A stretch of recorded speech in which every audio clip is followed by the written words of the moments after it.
Assalamualaikum Ustadz. Salam wabarakatuh. Baik. Boleh ceritakan Ustadz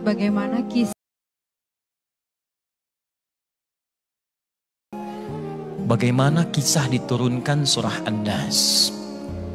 Surah ini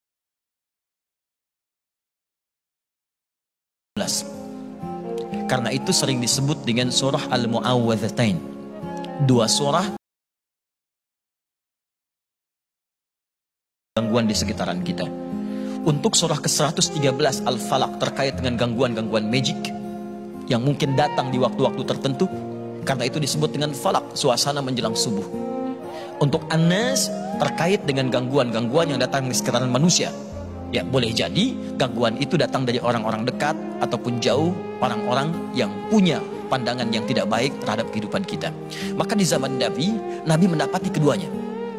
Ada orang yang ingin menyakiti Nabi, tak mampu langsung menyakiti, maka menggunakan magic. Ada kisah kemudian Nabi pernah berusaha untuk disihir. Ya, datang mereka melalui buhul-buhul. Maka turunlah Quran surah ke-113 itu. Ada lagi sosok yang lain, tak datang membawa magic, tapi datang membawa senjata-senjata, hujatan-hujatan, fitnah-fitnah, bahkan tidak sedikit dengan kekerasan fisik. Maka orang-orang ini ketika bergaul dengan Nabi dengan pergaulan yang tidak baik, datanglah mereka, turun kemudian surah yang selanjutnya, dimintakan Nabi berlindung kepada Allah supaya dijaga Nabi oleh Allah dari gangguan-gangguan mereka. Maka turunlah surah An-Nas ini. Perhatikan, intinya dibagi dua bagian. Yang pertama kata Allah, minta perlindungan kepada Allah. Ingat, saya berikan satu rahasia dalam tafsirnya. Ini antara kita saja.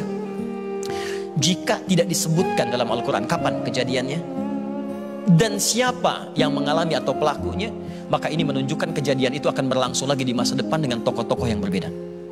Saya mau tanya, di masa sekarang ada orang-orang yang suka menyakiti?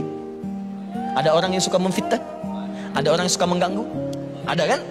Maka biasakanlah baca surah itu supaya Allah melindungi kita, supaya seperti Allah melindungi Nabi Muhammad SAW. Ya, baca.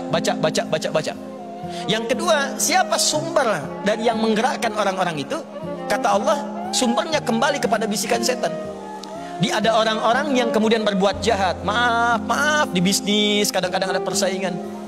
Kalau tidak menyingkirkan, menyungkurkan, kata Allah, orang-orang yang sedang berbuat buruk itu sedang dibisikkan oleh setan. Maka bagian terakhirnya, minta kita kepada Allah supaya dijauhkan dari godaan-godaan setan.